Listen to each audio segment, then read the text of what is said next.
Hello. So ngayon po ay tatry natin interviewin si Ma'am Tintin Ora. Alam ko, super na-inspire siya sa ating pinuntahan sa Bonifacio High School. Ma'am Tin, ano masasabi mo doon sa nakita mo? Lahat ng mga SNED rooms nila, aircon, less pupils. Yeah. Tapos may mga calming area sila.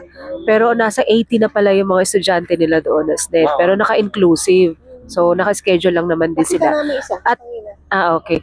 At yung palang LGU nila dito, merong separate na building. I don't know, it's parang yakap program. Oo, yakap program. Yung program na yun for the special children, special learners. Pero, hiwalay yun sa DepEd. Kasi ang nagpapasweldo sa mga teacher, LGU.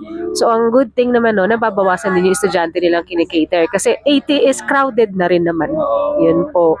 Yun yung maganda dun sa kanila. At magiging partner na natin yung teacher doon. Sabi ko, friend na tayo ha. Sharing of learning materials. Siyempre, that's part of, yes, part ng partnership. Benchmarking. Thank you. Thank you, Ma'am Tintin.